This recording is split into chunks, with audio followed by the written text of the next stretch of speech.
Finally दोस्तों best agro life ने अपने Q1 के रिजल्ट डिस्क्लोज कर दिए हैं। अमाउंट की अगर बात की जाए इन रुपीज़ करोड़ में, यहाँ हम डिस्कस करेंगे कंसोलिडेटेड रिजल्ट।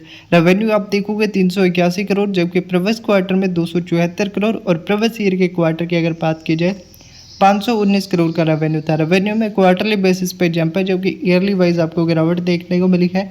वहीं पे अगर हम बात करें इसकी टोटल इनकम की, टोटल इनकम क्वार्टरली वाइज आपको बढ़ते हुए नजर आए, जबकि ईयरली वाइज आपको गिरावट देखने को मिली, क्योंकि रेवेन्यू में इस क्वार्टर में हमें गिरावट देखने को मिली है।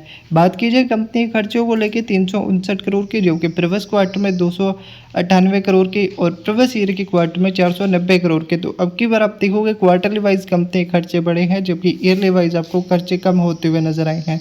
खर्चे बढ़ने के पीछे का रीज़न रहा मटेरियल कॉस्ट और अदर एक्सपेंसेस हाई देखने को मिले।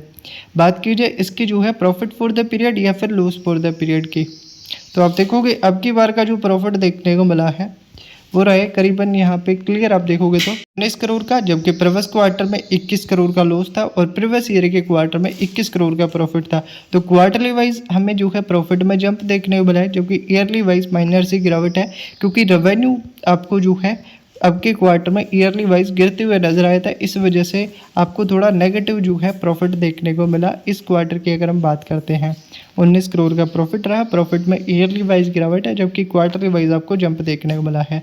बात की जाए इसकी जो है ईपीएस की, ईपीएस 8 रुपये 42 पैसे, जबकि प्रीवियस क्वार्टर में 9 रुपये 26 पैसे का था और प्रीवियस ईयर में 9 रुपये का ईपीएस देखने को मिला। ईपीएस आप अगर आप देखोगे तो क्वार्टरली वाइज आपको बढ़ते हुए नजर आए, जबकि ईयरली वाइज गिरावट देखने को मिली। ओवरऑल रिजल्ट अगर देखा जाए तो क्वार्टरली वाइज अच्छा है, ईयरली वाइज थोड़ा वीक देखने वाला। धन्यवाद।